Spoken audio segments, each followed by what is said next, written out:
எல்லாவற்றுக்கும் கல்வி விடுதலை என்கிற சிந்தனை நம்முடைய உள்ளத்தில் வந்துவிடக் கூடாது. ஒரு பக்கம் நாம் நம்முடைய சமுதாயத்தை கல்வி ரீதியாக முன்னேற்றுவதற்கு பாடுபட்டுக் கொண்டிருக்கிறோம். அதற்குரிய பல்வேறு திட்டமிடல்களை நாம் செய்து கொண்டிருக்கிறோம். அதில் மாற்று கருத்து இல்லை, அதை செய்ய வேண்டும். கல்வி கற்றால் தான் நம்முடைய சமூகம் விழிப்புணர்வு பெறும். ஆனால் எல்லாவற்றுக்கும் கல்வியில் மருந்து இருக்கிறது, கல்விதான் தீர்வு, அந்த எண்ணத்துக்கு நாம் சென்று விடக்கூடாது.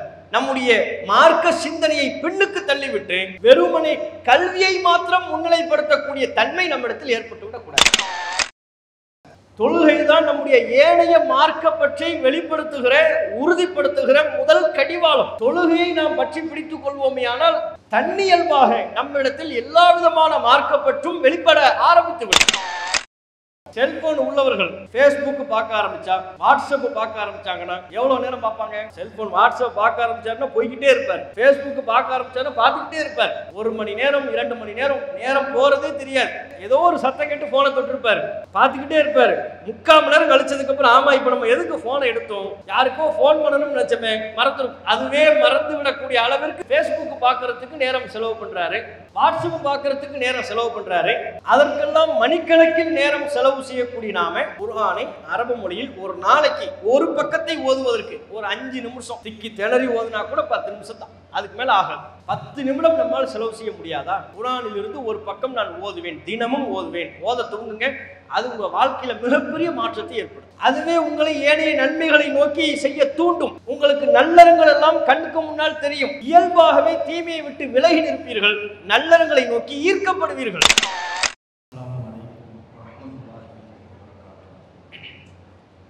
அன்புக்குரிய சகோதரர்களே, தமிழ்நாடு தௌஹீத் ஜமாத்தின் சார்பாக முன்மாதிரி முஸ்லிம் இளைஞர்கள் என்கிற தலைப்பில் 4 மாத கால பிரச்சாரத்தினை தொடர்ச்சியாக செய்து வருகிறோம்.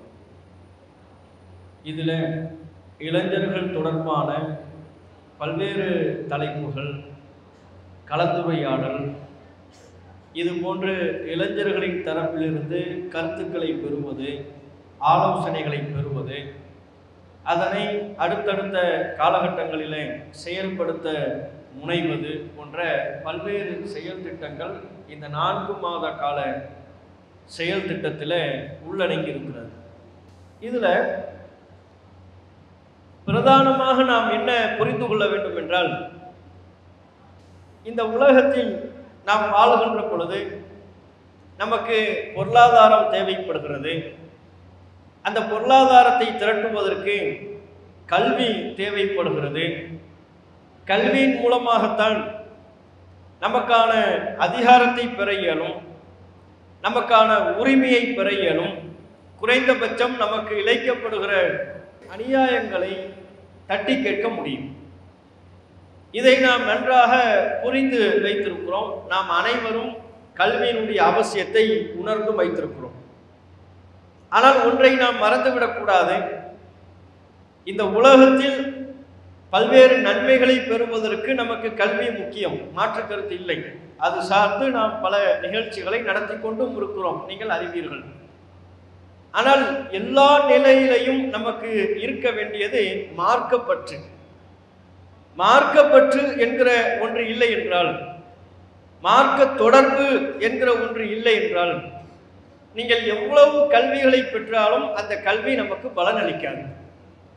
நாம் கற்கிற கல்வி நமக்கு பலனளிக்க வேண்டும் என்றால், நம் சமூகத்திற்கு பலனளிக்க வேண்டும் என்றால், அது நன்மையாக மாற வேண்டும் என்றால், நம்முடைய உள்ளத்திலும் நம்முடைய செயல்பாட்டிலும் மார்க்கப்பற்று, மார்க்க சிந்தனை நம்மிடத்தில் வலுவாக உறுதியாக இருக்க வேண்டும். மார்க்க சிந்தனை இல்லாமல், மார்க்க பற்று இல்லாமல் கல்வியில் நாம் எவ்வளவு உயர சென்றாலும் இந்த உலகத்தில் வேண்டுமானால் அது நமக்கு பலனளிக்குமே ஒழிய, நாம் உறுதியாக நம்பக்கூடிய மரணத்திற்கு பிறகான வாழ்க்கை, மன்னரை வாழ்க்கை, மறுமை வாழ்க்கை, அங்கே எந்த விதமான பலனும் இல்லாமல் போய்விடும். அதற்கு மார்க்க சிந்தனையோடு கூடிய கல்வி நமக்கு மிகுந்த முக்கியம் என்பதை எல்லா நிலையிலையும் நீங்கள் புரிந்து வைத்திருக்க வேண்டும். எப்போதும் நம்முடைய உள்ளத்தில் அந்த கருத்து, அந்த சிந்தனை ஆழமாக பதிந்திருக்க வேண்டும். மார்க்க சிந்தனை இல்லாவிட்டால் என்னவாகும்? இன்றைக்கு உலகத்தில் எத்தனையோ பல நபர்கள் கல்வியை கற்கிறார்கள். கல்வி கற்கிற அத்தனை பேரும் ஒழுக்க சீலர்களாக இருக்கிறார்களா? இருக்கல. கல்வி கற்றுக்கொண்டே மோசடி செய்பவர்களாக இருக்கிறார்கள். கல்வி கற்கிறார்கள், அதிகாரத்தில் இருக்கிறார்கள், அதை கொண்டே அப்பாவி மக்களை துன்புறுத்துகிறார்கள். அவங்க அதிகாரத்தை பெற்றும் அப்பாவி மக்களை துன்புறுத்துவதற்கு என்ன காரணம்?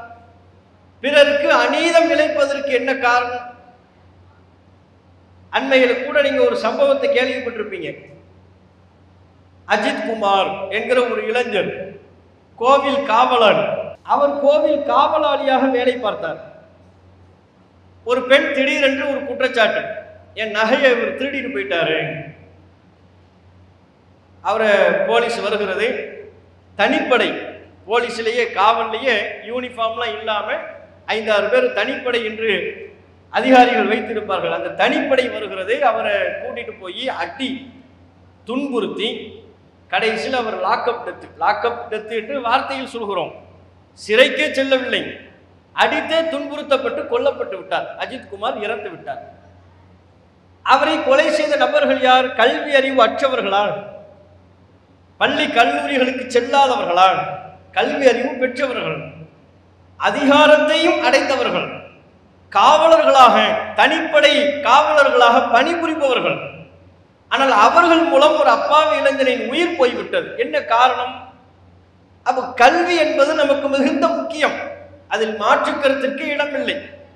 நம் சமுதாயம் கல்வியில் இன்னும் எவ்வளவோ பல தொலைதூரங்களுக்கு செல்ல வேண்டும், அதிலும் யாருக்கும் சந்தேகம் இருக்க இயலாது. ஆனால் ஒன்றை, கல்வி கற்கிற காலத்தில் மாணவர்களாக இருக்கிற நீங்கள் புரிந்து கொள்ள வேண்டும், எல்லாவற்றுக்கும் தலையாயது அடிப்படை மார்க்க சிந்தனை, மார்க்கப்பற்று. மார்க்கப்பற்றுனா என்னங்கிறது நம்ம பின்னால விளக்குவோம். மார்க்க சிந்தனையோடு கூடிய கல்வி நம்மிடத்தில் இல்லை என்றால் அந்த கல்வி நமக்கு முழுமையாக பலனளிக்காமல் போய்விடும். நமக்கும் பலனளிக்காது, நம் சமூகத்திற்கும் பலனளிக்காது, பிற மக்களுக்கும் பலனளிக்காமல் போய்விடும். நீங்கள் இன்னொரு உதாரணத்தை பாருங்கள். சவுதி இருக்குல்ல, அந்த சவுதியை எல்லாரும் நம்ம ஏன் விரும்புகிறோம்? அது குர்ஆன் அருளப்பட்ட பூமி. அல்லாஹ்வை வணங்குவதற்காக, இறைவனை வணங்குவதற்காக கட்டப்பட்ட முதல் ஆலயம் காபத்துல்லா அந்த பூமியில் தான் இருக்கிறது. நம்ம வாழ்நாளில் ஒரு முறையாவது காபத்துல்லாவிற்கு சென்று வர வேண்டும் என்கிற ஆசை நம் அனைவரின் உள்ளத்திலேயும் இருக்கிறது. அதனால தான் உம்ராவிற்கு நாம் செல்ல வேண்டும் அல்லது ஹஜ்ஜுக்கு செல்ல வேண்டும். ஒரு முறையேனும் காபத்துல்லாவை நான் தவாஃப் என்று சுற்றி வர வேண்டும், அந்த வணக்கத்தில் ஈடுபட வேண்டும், அங்கு போய் 2 ரக்காத்து தொழ வேண்டும் ஆசைப்படுறோம். அது ஒரு புண்ணிய பூமி, அல்லாஹ்வினுடைய தூதர் வாழ்ந்த பூமி, திருக்குர்ஆன் அருளப்பட்ட பூமி, அதனால விரும்புகிறோம். ஆனா இன்னைக்கு பாருங்க, அந்த மக்காவை மையப்படுத்தி சவுதி என்கிற எந்த பூமியில் குர்ஆன் அருளப்பட்டதோ, எந்த பூமியில் இறை தூதர் வாழ்ந்தார்களோ அந்த பூமியிலேயே மார்க்கத்திற்கு மாற்றமான பல்வேறு செயல்பாடுகள் நடைபெற துவங்குகிறது. முன்பெல்லாம் சவுதியில எங்கும் சினிமா தியேட்டருக்கு அனுமதி கிடையாது. சினிமா தியேட்டருக்குல நம்ம ஊர்ல நாட்டில் மூளை முடுக்கு எங்க பார்த்தாலும் சினிமா தியேட்டர் இருக்கும். சவுதியில சினிமா தியேட்டருக்கு அனுமதி கிடையாது முன்பு. இப்போது பல பகுதிகளில் சினிமா தியேட்டர் திறக்கப்பட்டு விட்டது. எந்த பகுதியிலையும் மது விற்பனைக்கு அனுமதி கிடையாது. ட்ரிங்க்ஸ் இருக்குல்ல, மது விற்பனைக்கு அனுமதி கிடையாது. திடீர்னு நீங்க கார்ல போயிட்டு இருக்கிறீங்க, செக் பண்றாங்க, உங்க கார்ல மது இருக்குமே, ஆனால் நீங்கள் சிறைக்கு அனுப்பப்படுவீர்கள். கடைகள்லையும் மது இருக்கக்கூடாது. நாடு முழுக்க மது விற்பனை தடை செய்யப்பட்ட பகுதி. நாட்டில் மட்டுமல்ல, எந்த ஒருவரும் தன்னுடைய வீட்டிலும் மது வைத்திருக்க கூடாது. வீட்டில் கூட மது இருக்கக்கூடாது, உங்க வாகனத்தில் மது இருக்கக்கூடாது. மது முழுவதும் தடை செய்யப்பட்ட பூமியாக சவுதி இருந்தது. ஆனால் இப்போது பல பகுதிகளில் மது விற்பனை அனுமதிக்கப்படுகிறது. மதுபான கடைகளுக்கு அனுமதி வழங்கப்படுகிறது. சவுதியில் அரைக்குறை ஆடை அணிந்து யாரும் வெளியே வரக்கூடாது. அவர்கள் எந்த நாட்டை சார்ந்தவர்களாக இருந்தாலும் சரி, அமெரிக்காவை சார்ந்தவர்களாக இருக்கலாம், பிலிப்பைனை சார்ந்தவர்களாக இருக்கலாம், இந்தோனேசியா, ஜப்பான், பிற நாடுகளை சார்ந்த பல பெண்கள் அங்கே வேலை செய்வார்கள். அரைகுறை ஆடையோடு பாவாடையோடு யாரும் வரக்கூடாது, இது தடை. ஆனால் இப்போது குறிப்பிட்ட சில பகுதிகளை தேர்வு செய்து அங்கே மேலை நாட்டவர்கள் வரலாம், அரைகுறை ஆடையோடு அங்கே யாரும் நடமாடலாம் என்று அந்த அனுமதியை திறக்கின்றார்கள். படிப்படியாக மார்க்கத்தில் தடை செய்யப்பட்ட பல்வேறு காரியங்களை இப்போது கொஞ்சம் கொஞ்சமாக சவுதி திறந்து விடுகிறது. இதற்கு என்ன காரணம் என்று சவுதியில் உள்ள பல அறிஞர்கள் சொல்கிறார்கள். அரசை சாராத சுயாதீனமான பல அறிஞர்கள், அரபு தேசத்தில் வாழக்கூடிய ஏனைய அறிஞர்கள் சவுதியின் இந்த மாற்றத்திற்கு காரணமாக அவர்கள் சொல்வது என்ன தெரியுமா? சவுதியினுடைய மன்னர் கிங் சல்மான், அவருடைய மகன் முகம்மது, இப்பதான் அவர் இளவரசர்.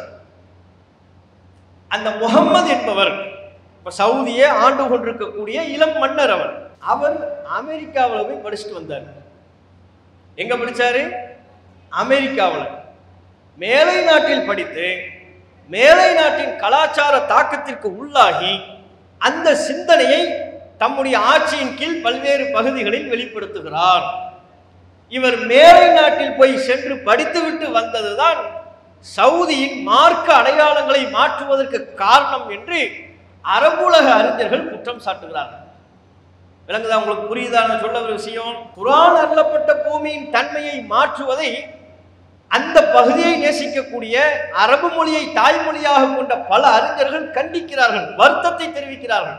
இதற்கு காரணம் இப்போதைய இளவரசர் முகமது பின் சல்மான் சவுதியில் போய் படிச்சுட்டு வந்துட்டாரு. அரபு நாட்டு கலாச்சாரத்தை பார்த்து அந்த தாக்கத்திற்கு ஆளாகிவிட்டார். அதுபோல் நம்முடைய பகுதியில் ஆங்காங்கே பல்வேறு இடங்கள் வர வேண்டும் என்று விரும்புகிறார். ஆகவே கொஞ்சம் கொஞ்சமாக மார்க்கத்தின் அடையாளத்தை நாம் இழந்து வருகிறோம். இது கவலை அளிக்கும் விஷயம் என்று சொல்கிறார். இது உண்மையிலே சிந்திக்க வேண்டிய பகுதி இருக்கா இல்லையா? அப்ப அவர் கல்வி கற்றார். கல்விதான் நமக்கு கை கொடுக்கும், மாற்றுக்கருத்தில்லை. மார்க்க சிந்தனை இருக்க வேண்டும். மார்க்க சிந்தனையோடு கூடிய கல்விதான் நமக்கு பலனளிக்குமே ஒழிய மார்க்க சிந்தனை நாம் விட்டுவிட்டால் அந்த கல்வி நமக்கு பலன் தராது. நம்முடைய மன்னரை வாழ்க்கைக்கு அதனால் எந்த பலனும் இல்லை. இதை நம்ம முதலாவதா புரியணும். எல்லாவற்றுக்கும் கல்வி விடுதலை என்கிற சிந்தனை நம்முடைய உள்ளத்தில் வந்துவிடக் கூடாது. ஒரு பக்கம் நாமும் ஒரு அமைப்பாக, ஒரு ஜமாத்தாக நம்முடைய சமுதாயத்தை கல்வி ரீதியாக முன்னேற்றுவதற்கு பாடுபட்டு கொண்டிருக்கிறோம். அதற்குரிய பல்வேறு திட்டமிடல்களை நாம் செய்து கொண்டிருக்கிறோம். அதில் மாற்றுக்கருத்து இல்லை, அதை செய்ய வேண்டும். கல்வி கற்றால்தான் நம்முடைய சமூகம் விழிப்புணர்வு பெறும். ஆனால் எல்லாவற்றுக்கும் கல்வியில் மருந்து இருக்கிறது, கல்விதான் தீர்வு, அந்த எண்ணத்துக்கு நாம் சென்று விடக்கூடாது. நம்முடைய மார்க்க சிந்தனையை பின்னுக்கு தள்ளிவிட்டு வெறுமனே கல்வியை மாத்திரம் முன்னிலைப்படுத்தக்கூடிய தன்மை நம்மிடத்தில் ஏற்பட்டு விடக்கூடாது. அப்ப பாருங்க, மார்க்கப்பற்றுனா என்ன? நன்மையான காரியங்களை நேசிப்பது, தீமையை வெறுப்பது, தீமையிலிருந்து விலகி நிற்பது. மார்க்கப்பற்று என்று சொல்வதற்குரிய அடையாளம், நம்ம இடத்துல மார்க்கப்பற்று இருக்கேன், என்னிடம் மார்க்கப்பற்று உள்ளது, உங்களிடம் மார்க்க சிந்தனை மார்க்கப்பற்று உள்ளது என்பதற்கு உண்டான அடையாளம். மார்க்கம் எதை நன்மை என்று சொல்லித் தருகிறதோ அந்த நன்மையை நம்ம நேசிக்கணும், அந்த நன்மையை செய்ய ஆர்வம் காட்டணும். மார்க்கம் எதை தீமை என்று சொல்கிறதோ அந்த தீமையை வெறுக்கணும், தீமையிலிருந்து விலகி நிற்கணும். இதுதான் மார்க்கப்பற்று என்று நாம் சொல்வதனுடைய அடையாளம். அப்ப தொழுகை அது நம்மிடத்தில் மார்க்கப்பற்று இருக்கிறது என்பதனுடைய வெளிப்பாடு. இளைஞர்களாக இருக்கக்கூடிய நீங்கள் கல்வியில் அக்கறை செலுத்துவதை போலவே மார்க்க ரீதியான சிந்தனையை வளர்த்துக் கொள்ள வேண்டும்.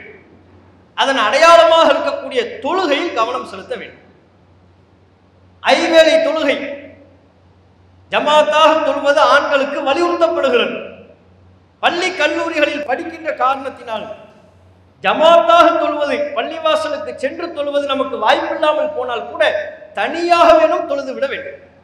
தொழுகை தான் நமக்கான கேடயம், தொழுகை தான் நமக்கான அடையாளம், தொழுகை தான் நம்முடைய ஏனைய மார்க்கப்பற்றை வெளிப்படுத்துகிற, உறுதிப்படுத்துகிற முதல் கடிவாளம். தொழுகையை நாம் பற்றி பிடித்துக் கொள்வோமேயானால் தன்னியல்பாக நம்மிடத்தில் எல்லா விதமான மார்க்கப்பற்றும் வெளிப்பட ஆரம்பித்துவிடும்.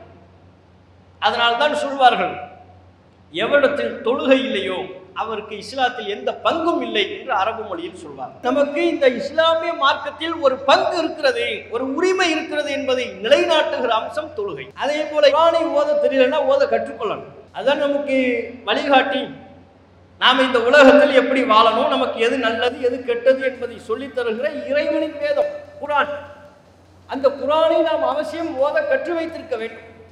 ஓத கற்றுக்கொள்வதோடு நிறுத்தி விடாமல் ஒவ்வொரு நாளும் தொடர்ச்சியாக ஒரு பக்கமாவது, ஒரு நாளைக்கு நீங்க ஒரு பக்கம் ஓதுனா போதும். குர்ஆன்ல அரபு இருக்குல்ல, அதுல பாத்தீங்கன்னா சுமார் ஒரு 800 பேஜ் இருக்கலாம். 800 பேஜஸ் இருக்கலாம். ஒரு நாளைக்கு ஒரு பக்கம் ஓதுனா போதும். ஒரு நாளைக்கு ஒரு பக்கம் உங்களுக்கு ஓத முடியவில்லையா? ஒரு நாளைக்கு ஒரு பக்கம் ஓதுறதுக்கு நேரம் எவ்வளவு நேரம் ஆயிரும் சொல்லுங்க பாப்போம். ஒரு நாளைக்கு குர்ஆன்ல அரபி ஒரு பக்கம் ஓதுவதற்கு எவ்வளவு நேரம் ஆகும்? 5 நிமிஷம்.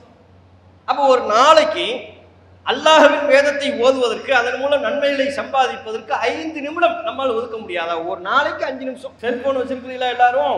செல்போன் உள்ளவர்கள் ஃபேஸ்புக் பார்க்க ஆரம்பிச்சா, வாட்ஸ்அப் பார்க்க ஆரம்பிச்சாங்கன்னா எவ்வளவு நேரம் பார்ப்பாங்க? செல்போன் வாட்ஸ்அப் பார்க்க ஆரம்பிச்சாருன்னா போய்கிட்டே இருப்பார். ஃபேஸ்புக் பார்க்க ஆரம்பிச்சாருன்னா பார்த்துக்கிட்டே இருப்பார். 1 மணி நேரம் 2 மணி நேரம் நேரம் போறதே தெரியாது. இறுதியில ஏதோ ஒரு சத்தம் கேட்டு போனை தொட்டிருப்பாரு, பார்த்துக்கிட்டே இருப்பாரு. 3/4 மணி நேரம் கழிச்சதுக்கு அப்புறம், ஆமா இப்ப நம்ம எதுக்கு போனை எடுத்தோம், யாருக்கோ போன் பண்ணணும்னு நினைச்சமே, மறந்துடும். அதுவே மறந்து விடக்கூடிய அளவிற்கு செல்போன்ல ஃபேஸ்புக் பார்க்கறதுக்கு நேரம் செலவு பண்றாரு, வாட்ஸ்அப் பார்க்கறதுக்கு நேரம் செலவு பண்றாரு. அதற்கெல்லாம் மணிக்கணக்கில் நேரம் செலவு செய்யக்கூடிய நாம குர்ஆனை அரபு மொழியில் ஒரு நாளைக்கு ஒரு பக்கத்தை ஓதுவதற்கு ஒரு 5 நிமிஷம், அதிகபட்சம் 10 நிமிடம் வைங்க. திக்கி திணறி ஓதுனா கூட 10 நிமிஷம் தான், அதுக்கு மேல ஆகாது. 10 நிமிடம் நம்மால் செலவு செய்ய முடியாதா? இதுவெல்லாம் ஏதோ ஒரு சின்ன விஷயம் நினைக்கக்கூடாது. நீங்க இதை நடைமுறைப்படுத்தி பாருங்க. இன்றிலிருந்து நடைமுறைப்படுத்த துவங்குங்கள். ஒரு நாளைக்கு குர்ஆனில் இருந்து ஒரு பக்கம் நான் ஓதுவேன், தினமும் ஓதுவேன். ஓத துவங்குங்க. அது உங்க வாழ்க்கையில மிகப்பெரிய மாற்றத்தை ஏற்படும். அதுவே உங்களை ஏனைய நன்மைகளை நோக்கி செய்ய தூண்டும். உங்களுக்கு நல்லறங்கள் எல்லாம் கண்ணுக்கு முன்னால் தெரியும். குர்ஆன் தொடர்பு இருக்கின்ற பொழுது தீமைகளை விட்டு நீங்கள் ஒதுங்கி இருப்பீர்கள். இயல்பாகவே தீமையை விட்டு விலகி இருப்பீர்கள். நல்லறங்களை நோக்கி ஈர்க்கப்படுவீர்கள். தொழுகை தொடர்பும் குர்ஆன் தொடர்பும் நம்மை நல்லறங்களின்பால் நெருக்கி வைக்கும், நன்மையான காரியங்களை நோக்கி நெருக்கி வைக்கும். அது நமக்கு ரொம்ப முக்கியத்துவம் வாய்ந்தது. அந்த சிந்தனைகளை நாம் வளர்த்துக் கொள்ள வேண்டும். அதே போல இன்றைக்குள்ள இளைய தலைமுறையினர், அவரிடத்தில் நாம் பார்க்கின்ற மிகப்பெரிய குறைபாடு, மார்க்க விஷயங்கள்ல ஆர்வம் இல்லாம சினிமாவில் உங்களுக்கு ஆர்வம் இருக்கிறது. நடிகர்களை பத்தி கேள்வி கேட்டோம்னா சரளமா பதில் சொல்லுவாங்க. இப்பவே ஒரு நடிகனை பேரை சொல்லி அந்த நடிகனுடைய இறுதி சினிமா படம் எது அப்படின்னு கேட்டா உடனே கையை தூக்கி சொல்லிடுவார். நடிகர்களை பற்றி தெரிகிறது, சினிமாக்களை பற்றி ஆர்வம் 3 மணி நேரம். அது எங்க போய் பார்ப்பாங்க? Cinema theatre. மெனக்கெட்டு செலவு பண்ணி வேகாத வெயில கியூல நின்று அடிச்சு பிடிச்சி உள்ளுக்குள்ள போய் இருட்டு குகைக்குள்ள உட்கார்ந்துட்டு இருக்கிறான். இருட்டா இருக்கும். 3 மணி நேரம் சினிமா படத்தை பார்த்துட்டு திரும்ப வர்றான். ஒட்டு மொத்தமா பாத்தீங்கன்னா அவனுக்கு ஒரு 5 மணி நேரம், ஒரு சினிமா படம் பார்க்க போனா 5 மணி நேரம் அவனுக்கு போயிடும். அப்ப 5 மணி நேரம் செலவு பண்ணி அவன் வீட்டில இருந்து கிளம்புறான். குர்ஆனை ஓதுவதற்கு நீங்கள் எங்கிருந்தும் கிளம்ப வேண்டிய அவசியம் இல்லை. வீட்டுக்குள்ள நீங்க உட்கார்ந்து இருக்கிற இடத்துலயே ஓதிடலாம். ஆனால் சினிமா படம் பார்ப்பதற்கு வீட்டில இருந்து கிளம்புறான். இருட்டு கோகைக்குள்ளத்தான் நான் போவேங்கிறான். அந்த கோகையை தேர்வு செய்யறான் பாருங்க. அவ்வளவு இருட்டா இருக்கு. அங்க படம் பார்க்கறது அவனுடைய கிறுக்குத்தனத்திற்கு நன்றாக இருக்கிறது. சத்தம் போடுறது, விசில் அடிக்கிறது, பேப்பரை கிழிக்கிறது, டான்ஸ் ஆடுறது, எல்லா அக்கிரம செயல்களையும் எல்லா சமூகத்தவர்களும் ஈடுபடுவதைப் போல நம் சமுதாயத்தை சார்ந்த இளைஞர்களும் ஈடுபடுகிறார்கள். 5 மணி நேரம் சினிமாவுக்கு செலவு பண்ண முடியுது. பல மணி நேரம் அந்த சினிமா பார்ப்பதற்காக காத்திருக்க முடிகிறது. பள்ளிவாசலுக்கு வர முடியாதா? ஐவேளை தொழுகைக்கு நேரம் ஒதுக்க முடியாதா? குர்ஆனை ஓதுவதற்கு நேரம் ஒதுக்க முடியாதா? யோசித்து பாருங்கள். அப்ப இவர்களுடைய ஆர்வம் எதுல இருக்கிறது? சினிமா படம் பார்க்கறதுன்னு ஆர்வம், சினிமா படத்தை பத்தி பேசுறதுன்னு ஆர்வம், மார்க்கத்தை பற்றி பேசுவது, குர்ஆனை பற்றி பேசுவது. இன்றைய காலத்தில் உள்ள இஸ்லாமிய இளைஞனுக்கு எந்த நபித்தோழர்களின் வரலாறாவது தெரியுமா? முழுமையா தெரியுமா? முழுமையா ஒரு சஹாபியின் வரலாற்றையாவது முழுசா படிச்சிருக்கிறோமா? அபூபக்கரின் வரலாற்றை நான் படித்து விட்டேன், உமர் அவர்களின் வரலாற்றை நான் படித்து விட்டேன், அலி அவர்களின் வரலாற்றை படித்து விட்டேன், உஸ்மான் அவர்களின் வரலாற்றை படித்து விட்டேன், இது அல்லாத இன்னும் பல நபித்தோழர்களை பற்றி எனக்கு தெரியும், சொல்ல முடியுமா? நாம் உயிரை விட மேலாக நேசிக்கின்ற நபிகள் நாயகம் ஸல்லல்லாஹு அலைஹி வஸல்லம் அவர்களின் வரலாற்றை படித்து விட்டோமா? ரசூலுல்லாஹ்வுடைய வரலாறை படிச்சிட்டோமா? நபிகள் நாயகத்துடைய வரலாறு கூட அவர் பிறந்ததிலிருந்து என்னங்கிறது வேண்டாம், 40 வயசு ரசூலுல்லாஹ்வுடைய 40 வயது, அதான ரசூலுல்லாஹ் நபியா ஆனது. நபிகள் நாயகம் இறை தூதராக நியமிக்கப்பட்டது எத்தனை வயதுல? 40 வயசுல. ரசூலுல்லாஹ்வுடைய 40 வயதிலிருந்து நபிகள் நாயகம் மரணிக்கிற 63 வயசுல மௌத்தா போனாங்க. 23 வருட வாழ்க்கை. அந்த 23 வருஷ வாழ்க்கையில என்ன நடந்ததுன்னு தெரியுமா நமக்கு? அதை படிச்சிட்டோமா? ரசூலுல்லாஹ்வுடைய வாழ்க்கையில ஆரம்பத்திலிருந்து அல்ல, அவங்க பிறந்ததிலிருந்து அல்ல, ரசூலுல்லாஹ்வுடைய நபியாக ஆனதிலிருந்து 40 வயசுல நபி ஆனாங்க, 63 வயசுல மௌத்தாயிட்டாங்க. அந்த 23 வருஷ நபியின் வாழ்க்கை, நபித்துவ வாழ்க்கை படிச்சிட்டோமா? நபிகள் நாயகத்தின் நபித்துவ வாழ்க்கை வரலாற்று நம்மில் பலர் படிக்கவில்லை, தெரியவில்லை. நபிகள் நாயகத்தை பின்பற்றிய நபித்தோழர்களின் வரலாறு நமக்கு தெரியவில்லை. ஆனால் சினிமா நடிகர்களை பற்றி தெரிகிறது, சினிமா படங்களை பற்றி தெரிகிறது, அவர்களின் மீது நமக்கு ஆர்வம் இருக்கிறது, நேசம் இருக்கிறது. நம் சமூக இளைஞர்கள் அந்த நேசத்தை வெளிப்படுத்துகிறார்கள். பல இளைஞர்களை நீங்க பார்க்கலாம், ஒரு சினிமா படம் பார்த்துட்டு வந்தாங்கன்னா அந்த கிற்காவே மாறிடும், அந்த லூசாவே ஆயிடும். ஒரு சினிமா படத்தை பாட்டு வருவான், அவன் அந்த சினிமா படத்துல தலை ஒரு மாதிரியா வெட்டியிருப்பான், முள்ளம்பன்றி கடிச்ச மாதிரி இருக்கும், அப்படியே ஃபுல்லா சுத்தி முடியா இருக்கும். குளிக்காதவன் ஒரு 3 மாசம் குளிக்காட்டி தலைமுடி எப்படி சிக்கி இருக்கும், அந்த மாதிரி இருக்கும். 3 மாசம் குளிக்காதவன் தலை மாதிரி இருக்கும். இளைஞர்களின் நிலையை பற்றி சொல்கிறோம். 3 மாசம் குளிக்காட்டி தலை எப்படி இருக்கும் அப்படி இருக்கும். அந்த சினிமா படத்தை பார்த்துட்டு வந்து அந்த ஹீரோ எப்படி செஞ்சாலும் அது மாதிரியே முடி வெட்டுவான். Fire cutting. இப்போ கட்டிங்கு பேரே என்ன? ஃபயர். ஃபயர்னா என்ன? நெருப்பு கட்டிங். கடைக்கு போக வேண்டியது 200 ரூபாய் அவனுக்கு கொடுக்குறது, கொடுத்து பாய் ஃபயர் கட்டிங் வெட்டி விடுங்க. நம்மெல்லாம் முடி வெட்டுற காலத்தில் தண்ணி தான் தெளிப்பாங்க, தண்ணி தெளித்து முடி வெட்டுவாங்க. இப்போ என்ன? நெருப்பை தெளிக்கிறாங்க, குபு குபுன்னு தலை முடியல நெருப்பு எரியுது. அந்த நெருப்பை வச்சே முடி அடிக்கிறாங்க, அப்படியே பசுமமாக்கி போயிட்டு வாங்க. இதுக்கு எவ்வளவு? 200 ரூபா. ஏன்ட்ட வந்திருந்தா நானே தீக்குச்சி வச்சு தலையை கொளுத்தி விட்டுருப்பேன். அந்த 200 ரூபாய் நம்ம வாங்கியிருக்கலாம். ஃபயர் கட்டிங் பேர். திடீர்னு பார்த்தா வளைச்சு கோடு போட்டு வருவாங்க. இங்க ஒரு 3 கோடு, இங்க ஒரு 3 கோடு, பின்பக்கம் ஒரு 4 கோடு, வரிப்புலி மாதிரி வருவான். உடம்புல வரி இருக்காது, தலையில எங்க பார்த்தாலும் வரியா இருக்கும். இங்க வரி இருக்கும், இங்க வரி இருக்கும், இங்க வரி இருக்கும், நடுவுல மட்டும் முடி. இன்னும் சில பேர் தூரத்துல இருந்து பார்த்தோம்னா அவன் தலையில அணில் நிக்குதுங்க நம்ம நினைப்போம். இப்படி கட்டிங் அப்படி மேலே ஏற்றிடுவான், ஸ்பைக். அதுக்கு பேர் முடி அப்படி தூக்கிடுவாங்க, மேல் நோக்கி வானத்தை நோக்கி தூக்கி ஒரு பிரமிடு மாதிரி செதுக்கி முடியை வெட்டிடுவாங்க. அதுக்கு கலர் அடிச்சு விடுறது. நல்லா இருக்கிற முடிக்கு கலரு, சிவப்பு கலரு, கலர் கலரா பல கலர்கள் முடிக்கே பல கலர் பூசக்கூடிய அளவு. அது என்ன? வெள்ளை முடிக்கு இல்லை, வெள்ளை முடிக்கு கலர் போட்டா கூட நியாயம், கருப்பு போடக்கூடாது, மார்க்கம் தடுக்குது.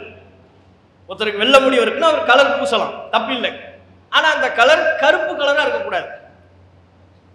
கருப்பு கலரை தவிர்த்து ஏனைய கலர் பூசலாம். வெள்ளை முடிக்கு இவன் நல்லா தான் இருக்குது முடி, இதை போய் செம்மட்ட கலர்ல ஆக்கிட்டு வர்றான், பெயிண்ட் அடிச்சுட்டு வர்றான்.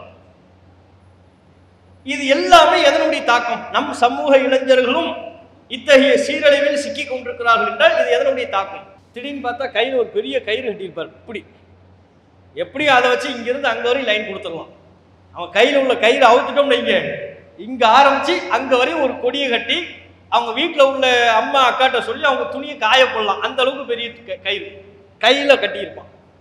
கேட்டேன், அந்த சினிமா நடிகை கட்டியிருந்தான், திடீர்னு இங்கே கட்டிட்டு வருவான், திடீர்னு இங்கே கட்டிட்டு வருவான். லூசு தானே, சினிமாவை பார்த்து பார்த்து லூஸ் ஆயிடும். பேண்ட் போடுறான், பேண்ட் எப்படி போட்டிருப்பாங்க? இங்கே கிழிஞ்சிருக்கு, முட்டுக்காலில் இங்கே கிழிச்சு விட்றாங்க, இப்படி இந்த பக்கமும் கிழிஞ்சிருக்கு. சில பேர் பின்பகுதியில் வேறு கிழிஞ்சிருக்கு. கிழிஞ்ச ஆடையை எதுக்கு கொடுத்தணும்? அது ஒரு ஃபேஷனா? அதுக்கு பேர் ஃபேஷனா? அதுக்கு பேர் இசைனா? ஜும்மாவுக்கு நீங்கள் போறீங்க, பெருநாள் தொழுகைக்கு போறீங்க, ஒரு திருமண பயானுக்கு போறீங்க, பயான் பண்ற ஆலிம்சா வர்றாரு, வெள்ளை வேட்டி கொடுத்துருக்கிறாரு, வெள்ளை வேட்டியில் முட்டுக்கால் பகுதியில் பிளேடை வச்சு கிழிச்சிருக்கிறாரு. வெள்ளை வேட்டி இருக்குல்ல, அதுல இங்க எல்லாம் கிழிச்சிருக்கிறார், பின்னால எல்லாம் கிழிச்சிருக்கிறார். அப்படி மேடை ஏறி உங்க திருமணத்துல பயான் பண்ணா நீங்க ஏத்துக்குவீங்களா? உங்க வீட்டு திருமணம், உங்கள் திருமணம், உங்கள் அக்கா திருமணம், உங்கள் அண்ணன் திருமணம், பயான் பண்ண வர்றாரு ஒருத்தர், வேட்டி இங்க எல்லாம் கிழிச்சிருக்கிறார், அவரை ஏத்தி நம்ம பயான் பண்ண அனுமதிப்போமா? ஜும்மாவில் பயான் பண்றாரு, மெம்பர்ல இருக்கிறார், வெள்ளை வெட்டி உடுத்திருக்கிறார், கிழிச்சிருக்கிறார், முட்டுக்காலையெல்லாம் கிழிச்சிருக்கிறார், அக்செப்ட் பண்ணுவோமா? மக்கள் ஏற்றுக்கொள்வார்களா? ஏங்க கிழிஞ்ச ட்ரெஸ்ஸை போட்டு வரீங்கன்னு சொல்ல மாட்டோம். அதையே பேண்ட்ல போட்டா தப்பில்லை. முட்டுக்கால் கிழிஞ்சிருக்கலாம், ஜீன்ஸ் பேண்ட் பின்னால கிழிஞ்சிருக்கலாம். இது என்ன, இதுக்கு பேர் எப்படி ஸ்டைலா இருக்கும்? கிழிந்தா நல்லா இருக்கிற ஆடையை கிழிச்சு உடுத்துவதற்கு பேர் ஸ்டைலா? அது ஸ்டைல் என்று எது கற்பிக்கிறது? சினிமா கற்பிக்கிறது. சினிமா இதான் ஸ்டைலு, இதான் இப்போதைய ட்ரெண்டு. இதையெல்லாம் நம்ம தப்புன்னு சொன்னோம்னா உங்களுக்கு இன்னைக்கு உள்ள ட்ரெண்டே தெரியல. இன்னைக்கு ட்ரெண்ட்ல தலைமுடி ஃபயர், நெருப்பு வச்சு தான் முடி வெட்டணும், ஃபயர் கட்டிங் தான் பண்ணணும், அதான் இப்போதைய ட்ரெண்டு அப்படிங்கிறாங்க. நம்ம சமூகத்தை சார்ந்தவர்கள் தம்முடைய பெயரையே அந்த சினிமா நடிகன் பெயரோட சேர்த்து மாத்திடுறான். அடங்காத ரஜினி குரூப்ஸ் இதெல்லாம் அந்த காலத்துல. இப்ப என்ன, அஜித், விஜய்க்கு ஒரு புது படம் வந்துச்சுன்னு வைங்க, அந்த படத்தினுடைய பெயரோட சேர்த்து இந்த படம் 100 நாட்களை கடந்து வெற்றி வாகை சூட மனதார நாங்கள் வாழ்த்துகிறோம். யார்ப்பா வாழ்த்துறது? யாரு? விஜய் முகமது. விஜய் முகமதா? அது யாருப்பா? அது அவர் முகமது, அவர் விஜய் பேரை தன்னோட சேர்த்துக்கிட்டார், விஜய் முகமது. அந்த பக்கம் யாருப்பா? அது அஜித் படம் வந்துச்சுன்னு வைங்க, இந்த படம் அந்த படத்தை விட வெற்றி வாகை சூட 1000 கோடியை வசூலிக்க மனதார வாழ்த்துகிறோம். வாழ்த்துறது யாரு? அஜித் அப்துல்லா. இந்த பக்கம் ஒரு ஷைத்தான் விஜய் முகமதுங்கிறான், அந்த பக்கம் ஒரு இப்லீஸ் அஜித் அப்துல்லாங்கிறான். இருக்கா இல்லையா? கடைசியில் 2 பேரும் சண்டை போடுவாங்க. என் தலைவன் படம் தாண்டா ஓடிச்சு, அவன் என் தலைவன் படம் எத்தனை நாள் ஓடிச்சு தெரியுமா? என் தலைவன் படம் இவன் சொல்லுவான், 100 கோடி வசூல் செய்த என்னுடைய தலைவனின் படங்கள் இவன், அதெல்லாம் போய் என்னுடைய தலைவனின் படங்கள் தான் 100 கோடிக்கு மேல் வசூல் செய்தது. 2 பேரும் சண்டை போடுவாங்க. 2 பேர் பாக்கெட்ல 10 பைசா இருக்காது. இவன் 100 கோடியை பத்தி பேசிக்கிட்டு இருக்கிறான். இதெல்லாம் நமக்கு தேவையா? இந்த சினிமா நமக்கு தேவையா? நம்முடைய எதிர்காலத்தை பாழாக்குகிற, நம்முடைய கவனத்தை திசை திருப்புகிற, நம்முடைய கல்வியை நாசமாக்குகிற, நம்முடைய ஒழுக்கத்தை சிதைக்கிற இந்த சினிமா நமக்கு தேவையா? யோசிச்சு பார்க்கணும். இவர்கள் மீது நமக்கு நேசம் இருக்கலாமா? இந்த சினிமா நடிகர்கள் மீது நமக்கு நேசம் வரலாமா? நபிகள் நாயகத்தை நாம் நேசிக்க வேண்டும். இந்த மார்க்கத்திற்காக உயிர் தியாகம் செய்த, அர்ப்பணிப்பு செய்த நபித்தோழர்களை நாம் நேசிக்க வேண்டும். இந்த மார்க்கத்திற்காக பாடுபடுகிற நன்மக்களை நேசிக்க வேண்டும். அதற்கு பதிலாக சினிமா கூத்தாடுகளை நேசித்து நமக்கு என்ன ஆக போகிறது? ஒரு முறை நபிகள் நாயகம் ஸல்லல்லாஹு அலைஹி வஸல்லம் அவர்கள் ஒரு இளைஞரை அழைத்தார்கள். அழைத்து அவரிடத்தில் கேட்டார்கள். அவருடைய பெயர் ரபியா. ரபியா, உனக்கு என்ன வேண்டும் கேள். ஏன்னா அந்த இளைஞர் ரசூல்லாவுக்கு அதிகமாக ஹெல்ப் பண்ணுவார். ரசூல்லா ஒளி செய்ய போகும்போது தண்ணீர் எடுத்து கொடுக்கிறது, ரசூல்லா சிறுநீர் கழிக்க போனால் அதற்குரிய ஏற்பாட்டை செய்வது, இப்படியான ஹெல்ப்புகளை பண்ணுவாங்க. சின்ன வயசு இளம் நபித்தோழர். அவரை கூப்பிடுறாங்க. ஒரு நாள் கூப்பிட்டு, நிறைய ஹெல்ப் பண்றாரு, உங்களுக்கு ஏதாவது வேணுமா கேளுங்க, என்ன வேண்டும்? அப்போது அந்த இளைஞர் சொன்னார், அல்லாஹ்வின் தூதரே, இன்னி அஸ்அலுக்க முராஃபகத்தக ஃபில் ஜன்னah, சொர்க்கத்தில் நான் உங்களோடு இருக்க வேண்டும் அப்படின்னாரு. சொர்க்கத்தில் நான் உங்களோடு இருக்கணும். இந்த உலகத்தில் நான் உங்களோடு இருந்தேன், இந்த உலகத்தில் உங்களுடைய நெருக்கத்தை நான் பெற்றிருக்கிறேன். சின்ன வயசு. என்ன வேணும் ரசூல்லா கேட்கும் போது அவர் தாமதமின்றி சொல்கிறார், சொர்க்கத்தில் நான் உங்களோடு இருக்க வேண்டும். அப்ப நபிகள் நாயகம் திருப்பி கேட்டாங்க, ரபியா, நான் அதை பற்றி கேட்கவில்லை, மறுமையை பற்றி கேட்கல, இந்த உலகத்துல உங்களுக்கு என்ன வேணும் கேளுங்க. அவர் மீண்டும் சொன்னார், வேறு எதுவும் எனக்கு வேண்டாம், சொர்க்கத்தில் நான் உங்களோடு இருக்க வேண்டும். மறுமையை பற்றி அவர் யோசிக்கிறார். சொர்க்கத்தில் அல்லாஹ்வின் தூதரோடு இருக்க வேண்டும் என்று அவர் விரும்புகிறார். காரணம், நபிகள் நாயகத்தை அவர் உயிரை விட மேலாக நேசித்தார்.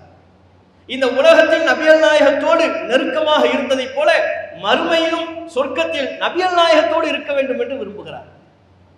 இதுவல்லவா நபிகள் நாயகத்தின் மீதான நேசம். இப்படி நம்ம யாரும் நபிகள் நாயகத்தை நேசிக்கின்றோமா?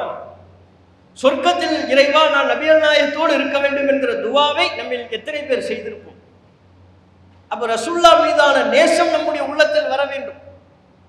நபிகள் நாயகத்தை பின்பற்றிய நபித்தோழர்கள் இந்த மார்க்கத்திற்காக வேண்டி எவ்வளவு பாடுபட்டார்களோ அவர்களின் மீது நன்மதிப்பை பெற்று அவர்களின் மீதான நேசத்தை நாம் கொள்ள வேண்டும்.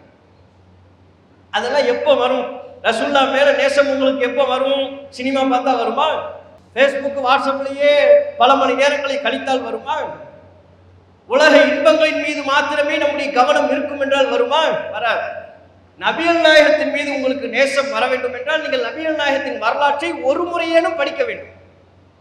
நபித்தோழர்களின் மீது நமக்கு நேசம் வர வேண்டும் என்றால், இந்த மார்க்கத்திற்காக பாடுபட்ட நன்மக்களின் மீது நமக்கு நேசம் வர வேண்டும் என்றால் அவர்களை பற்றிய வாழ்க்கை வரலாற்றை நாம் படிக்க வேண்டும். படித்தா தான் நேசம் வரும். ரசூல்லாவை பற்றியே நமக்கு தெரியாது. ரசூல்லா நம்மளை பற்றி எப்படி எவ்வளவு சிந்திச்சாங்க, நமக்காக வேண்டி என்ன பாடுபட்டாங்க என்பதையே தெரியாது என்றால் எப்படி நபிகள் நாயகத்தின் மீது நேசம் வரும்? யோசிச்சு பாருங்க. அப்ப இப்படி நீங்க குர்ஆனை படிக்கணும், வரலாறை படிக்கணும், இஸ்லாமிய வரலாறை நீங்கள் படிக்க வேண்டும். இந்த மார்க்கத்திற்காக வேண்டி பாடுபட்ட உயிர் நீத்த உயிர் தியாகிகளை பற்றி படிக்க வேண்டும். அப்போதுதான் இந்த மார்க்கத்திற்காக இவங்கெல்லாம் எவ்வளவு கஷ்டப்பட்டிருக்கிறாங்க, நாம இந்த மார்க்கத்துக்கு என்ன பண்ணோம் அப்படிங்கிற சிந்தனை வரும். எத்தனை சஹாபாக்கள் மக்காவில் கொல்லப்பட்டாங்க? எதற்காக வேண்டி? மார்க்கத்திற்காக, கலிமாவை ஏற்றுக்கொண்டதற்காக, தான் ஏற்றுக்கொண்ட கலிமாவை பிறருக்கு சொன்னதற்காக. 4 பேருக்கு கலிமாவை லா இலாஹ இல்லல்லாஹ் முஹம்மது ரசூலுல்லாஹ், வணக்கத்திற்குரியவன் அல்லாஹ் ஒருவன் தான், அல்லாஹ்வை தவிர வேறு யாரும் வணங்கப்படுவதற்கு தகுதியானவன் இல்லை என்று சொன்னதற்காக வேண்டி கொல்லப்பட்டாங்க. ஊரை விட்டு விரட்டப்பட்டார்கள். அந்த துன்பங்களை எல்லாம் அவர்கள் தாங்கிக் கொண்டார்கள். அந்த துன்பங்களை எல்லாம் அவர்கள் சகித்துக் கொண்டார்கள். நாம இந்த மார்க்கத்தை கடைபிடிப்பதற்கு சிரமப்படுறோமா, துன்பப்படுறோமா? வட மாநிலங்கள்ல ஆங்காங்கே சில சம்பவங்கள் நடைபெறுகிறது. மக்காவில் வாழ்ந்த முஸ்லிம்கள் அவர்கள் சந்தித்த இன்னல்களோடு துன்பங்களோடு நீங்கள் ஒப்பிட்டு பார்த்தால் இவையெல்லாம் ஒரு துன்பமே அல்ல. மூசா நபியோடு ஈமான் கொண்டிருந்த இஸ்ரவேல் சமுதாயம் அவர்கள் அடைந்த துன்பத்தோடு நீங்கள் ஒப்பிட்டு பார்த்தால் நாம் அடைவது துன்பமே அல்ல, சிரமமே அல்ல. அந்த அளவுக்கு அவர்கள் நம்மை விட பலபடி மேலாக துன்புறுத்தப்பட்டாங்க. ஆனால் மார்க்கத்தில் எவ்வளவு உறுதியாக இருந்தாங்க, மார்க்க பற்றோடு எவ்வளவு சிறப்பாக விளங்கினார்கள். அதை நாம நம்முடைய உள்ளத்தில் ஆழமா பதிவு வைக்கணும். அல்லாஹ்வுடைய அச்சம் நமக்கு எப்போதும் இருக்கணும். படிப்புல கவனம் செலுத்தணும், பொருளாதாரத்தை தேட வேண்டும். பொருளாதாரத்தை நல்ல முறையில் பெறுவதற்குரிய அதிகாரமிக்க பொறுப்புகளை பெறுவதற்கு வழிகாட்டுதல்களை பெற்று அதை படிக்க வேண்டும். ஆனால் மார்க்க சிந்தனை எப்போதும் நம்ம உள்ளத்தில் இருந்துகிட்டே இருக்கணும். இப்ப நாம சொன்ன அனைத்துமே நம்முடைய உடல் உறுப்புகளைப் போல. கல்வி, அதிகாரம், டாக்டர் ஆகணும், இன்ஜினியர் ஆகணும், நீதிபதி ஆகணும், கலெக்டர் ஆகணும், இதெல்லாம் நம்முடைய உடல் உறுப்புகள். இந்த உடல் உறுப்புகள் சீராக இயக்குவதற்கு உயிர் ரொம்ப முக்கியமானது. மார்க்கம் என்பதுதான் நம்முடைய உயிர். மார்க்கம் தான் இந்த உடல் உறுப்புகள் சீராக இயங்குவதற்கு தேவையான உயிர். உயிர் இல்லை என்று சொன்னால், மார்க்கம் என்கிற மார்க்க சிந்தனை, இறையச்சம், அல்லாஹ்வுடைய பயம், இந்த உயிர் இல்லை என்றால் உறுப்புகள் வளர்ந்து எந்த புண்ணியமும் இல்லை. அதற்கு பேர் வளர்ச்சி அல்ல, நோய். உயிர் இல்லாமல் உறுப்பு வளராது. அப்படி வளரும் என்று சொன்னால் அதில் கோளாறு இருக்கிறது என்று பொருள். அப்ப மார்க்க சிந்தனைகளை அதிகமாக சுவீகரித்துக் கொள்ளக்கூடியவர்களாக, பள்ளிவாசல் தொடர்பை அதிகப்படுத்திக் கொள்பவர்களாக நாம இளைய சமூகத்தை சார்ந்த நம்மவர்கள் இருக்கணும். குர்ஆனை ஓதணும்.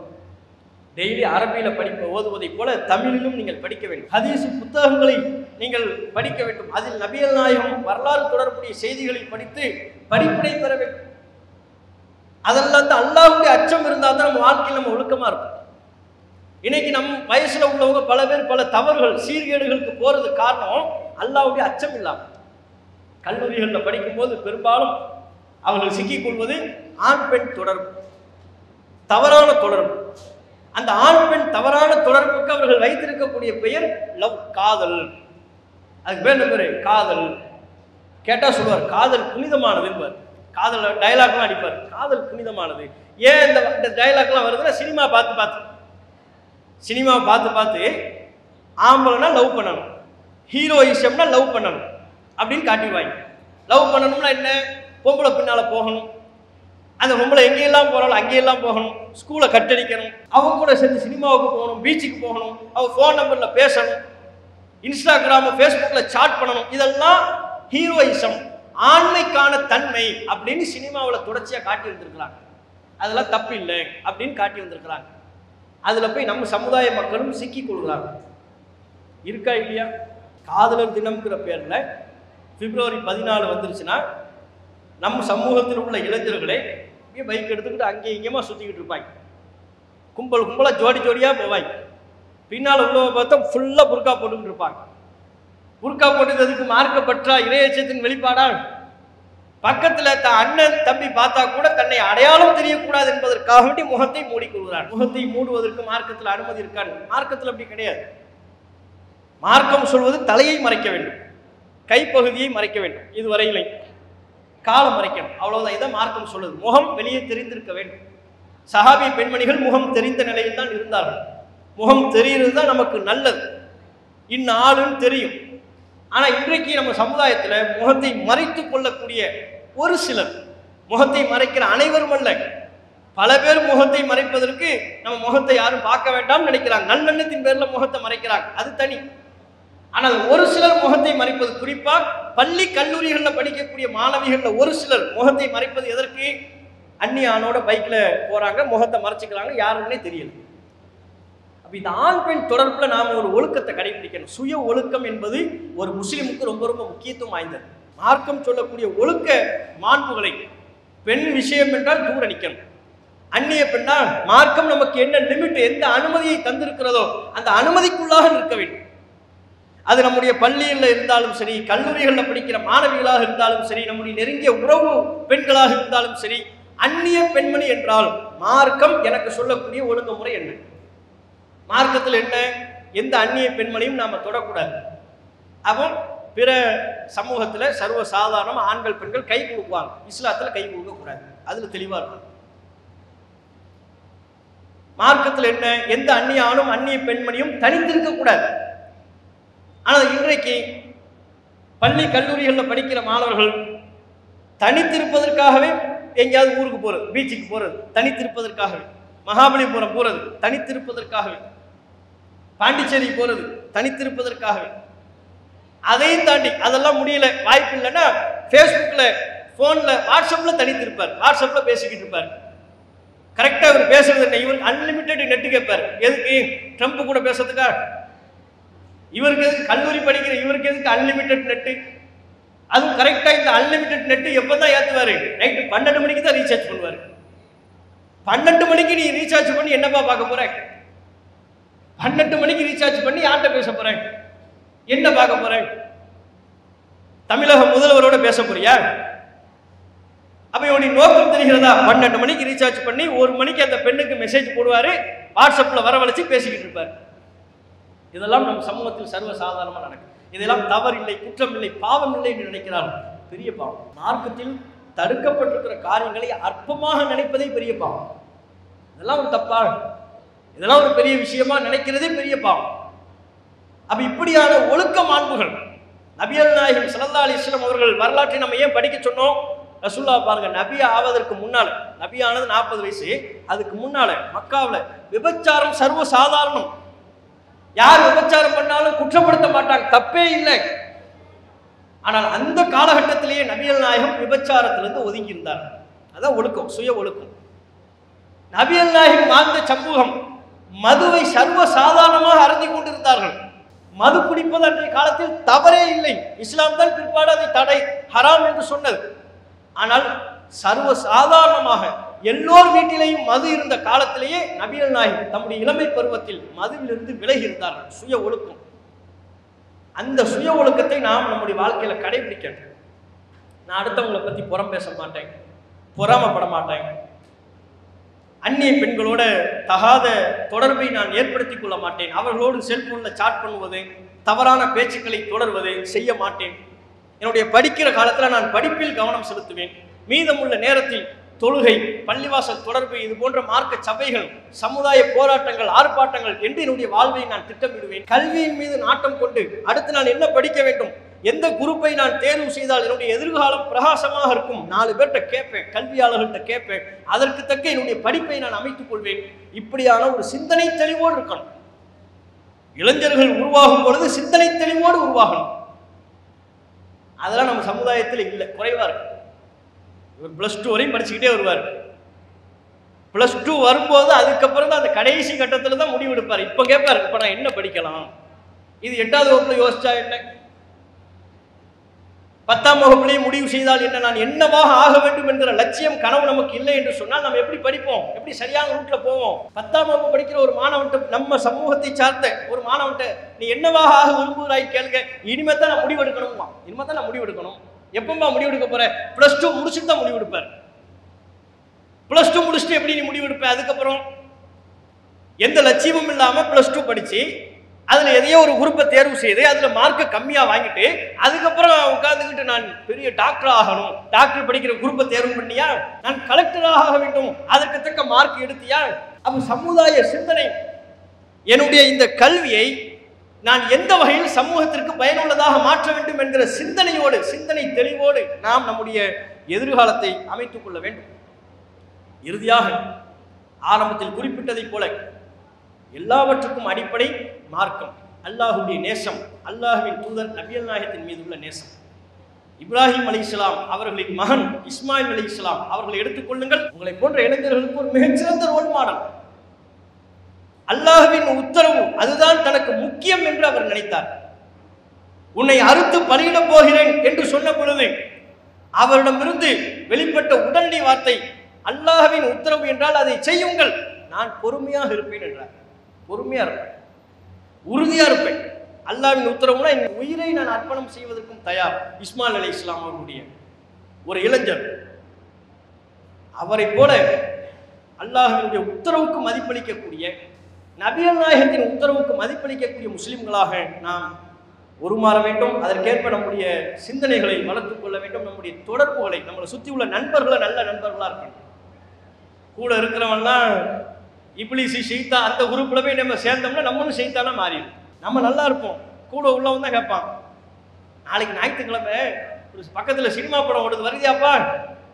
இவன் சொல்லுவான், என்ன காசு இல்லை, உனக்கு நான் ஃபண்டிங் பண்றேன், ஒரு பெரிய சர்வதேச நிதி ஆணையத்தில் இருக்கிறார், இவர் ஃபண்டிங் பண்றாரு, உனக்கு நான் செலவு பண்றேன், நீ வாப்பா மாப்பிள்ள, நீ வா போவோம் அந்த சினிமா படத்துக்கு போவோம். குரூப்ல ஒருத்தர் சிகரெட் குடிக்கிறவனா இருந்தா முடிஞ்சு போச்சு நாசம். நம்ம நினைப்போம் அவன் தான் குடிக்கிறான், நம்ம குடிக்கல நினைப்போம். 10 நாள் அவன் தான் குடிப்பான், 1 மாசம் அவன் தான் குடிப்பான், 2வது மாசம் குடிக்கும்படி நம்மை தூண்டுவான்.